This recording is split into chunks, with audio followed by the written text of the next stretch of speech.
Hey there, folks. Walter White here again, and welcome back to the journey that's been quite a ride.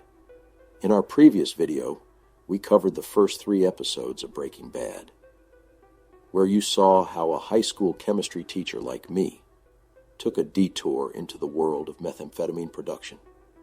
I was just a man, diagnosed with lung cancer, desperate to secure my family's future. But as you saw in the first 3 episodes, things spiraled out of control.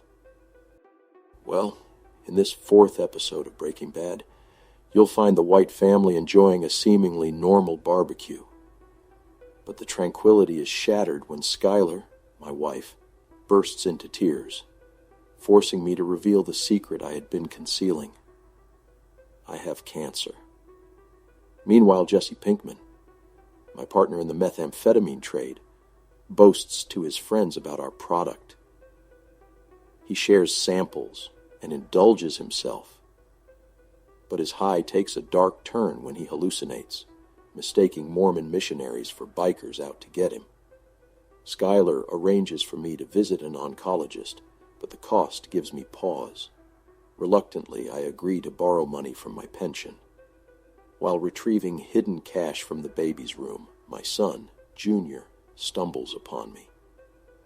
He's disturbed by my nonchalance in the face of cancer, asking, "What the hell is wrong with you?" A trip to the bank follows, where I encounter a rude individual named Ken. After enduring Ken's obnoxious behavior, I hand over a wad of cash for a cashier's check to cover my treatment. Meanwhile, Jesse's life takes a different turn. He's caught trying to sneak back into his parents' home. His parents debate whether to let him stay, concerned about his influence on his younger brother, Jake. Jesse tries to reconnect with Jake, but ends up reminiscing about his past, including a mocking doodle he made of me on a failed test. Back at my house, Jesse confronts me, urging me to make more meth. But I adamantly refuse, still haunted by our previous disastrous endeavor. In frustration, Jesse hands over my share of the money from our last sale, $4,000. As I visit the oncologist to discuss treatment options, Jesse faces rejection from his parents, who discovered a joint in his room. Jesse takes the fall for his brother, Jake, disposing of the weed. Later, when I discuss the costly treatment with Skylar, our son, Junior, overhears, and his anger boils over as he tells me, "Why don't you just fucking die already?" In a moment of pent-up frustration, I cross paths with Ken once more at a gas station. Holding on to a grudge, I sabotage Ken's car, causing it to catch fire and explode. In this 5th episode of Breaking Bad, my life takes an unexpected turn, yet again. Jesse, my former partner in the meth trade, is desperately trying to find employment. His job hunt leads him to a realty office, where he's interviewed for a job as a costume sign dancer. Disgusted by the prospect, he storms off, only to encounter an old friend, Badger, who's working as a sign dancer there. We catch up over a joint, and Badger inquires about my meth business. I claim I'm retiring from it, but he offers his help if I ever decide to cook again. On another front, Skylar and I attend a birthday party for an old friend, Elliot Schwartz, who co-founded the successful research firm Gray Matter Technologies with me. At the party, I feel out of place among Elliot's wealthy peers, especially when they bring expensive gifts, while all I have to offer is a package of ramen noodles. Despite my humble gift, Elliot appreciates it, recalling our days as struggling graduate students living off ramen. Later, Elliot extends a job offer at Gray Matter, complete with excellent health insurance. I decline, but he persists, leading to a tense exchange between Skylar and me. I'm angered that Skylar brought up my cancer with Elliot, and vehemently refuse his offer.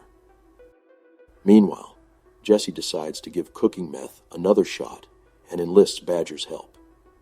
They drive out into the desert with the mobile meth lab RV.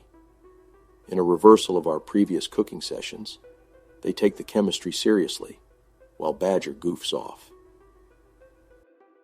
Back in town, Junior's friends involve him in a failed attempt to buy alcohol from a convenience store. The gentleman they ask turns out to be my brother-in-law, Hank, an off-duty police officer. Hank is frustrated that Junior called him instead of his father, theorizing that my cancer may be causing Junior's rebellious behavior. Skylar sets the record straight, revealing that it was actually me who has been smoking weed and hasn't been the same since my diagnosis. Out in the desert, tensions rise between Jesse and Badger, as Jesse is dissatisfied with the quality of the meth they're producing. A fight ensues, and Jesse kicks Badger out of the RV, driving off without him. When I return home, an intervention unfolds, led by Hank, Maria, Skylar, and Junior. The discussion becomes heated, with different opinions on whether I should accept Elliot's job offer and undergo chemotherapy.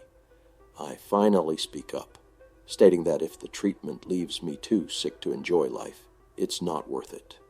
However, I eventually reconsider and decide to undergo chemo.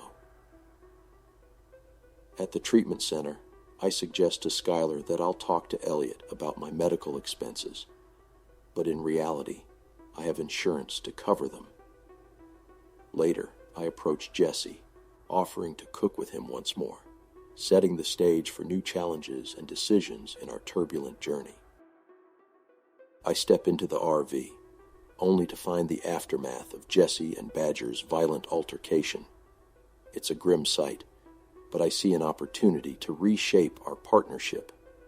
I suggest that Jesse handles the business side, while I become the silent partner in our meth operation. However, there's a twist. The camera reveals a bloodied man carrying a bag walking away from a destroyed building, and as it pans up, it's revealed that the man is none other than myself, Walt. Our venture into selling meth 1/10 at a time isn't generating money quickly enough to cover my medical expenses. According to our agreement, I somewhat reluctantly urge Jesse to find a major distributor. He manages to arrange a meeting with Tuco Salamanca, a local gang leader dominating the drug market. Back at the RV, Jesse finally deduces my cancer diagnosis, after spotting the chemo dot on my chest. Tuco is thrilled with our product, but refuses to pay the $35,000 up front. Jesse protests, sparking Tuco's anger and leading to a brutal beating. Meanwhile, Hank follows the gas mask lead to the high school, where he informs me of his findings. I guide him to the chemical equipment room, where several items are missing. We suspect a school janitor, Hugo Archuleta. But later, Hank discovers that Hugo only had a small amount of marijuana and was likely not responsible for the theft, as my hair starts to fall out from the treatment. I visit Jesse in the hospital, meeting Skinny Pete, who recognizes me as Jesse's cook. I ask Pete to share what he knows about Tuco. The next morning, I shave my head, bald, surprising Skylar and earning Walt Jr.'s admiration. I drive to Tuco's hideout, adopting the alias Heisenberg. Using a bag of supposed meth, I bluff my way inside. Finally, face to face with Tuco, I demand $50,000 for the stolen meth and Jesse's suffering. Tuco mocks the irony of beating up Jesse, while his partner arrives with more meth. I calmly toss a crystal from the bag and say, "It's not meth." An explosion rocks the office, and I threaten to unleash a bigger one. Tuco, now terrified, hands over the money, even asking for more meth. I reply with a demand for upfront payment, and we strike an understanding. In my car, clutching the newly acquired wealth, I relish the victory and the adrenaline rush. As the police sirens approach, I regain my composure and drive away, having just altered the course of our meth empire with a little tweak of chemistry. I visit Jesse at the RV, bearing his cut from our meth deal with Tuco. Jesse is surprised to see me bald and initially dismisses my claim of making a deal with Tuco. When he realizes I'm telling the truth, he gets angry about my agreement with the man who brutally beat him and the promise to deliver 2 pounds of meth. We both know our pseudo-supply is too scarce for that production. Skylar and I attend a meeting with my oncologist, and she suggests alternative therapies, provided they don't interfere with my treatments.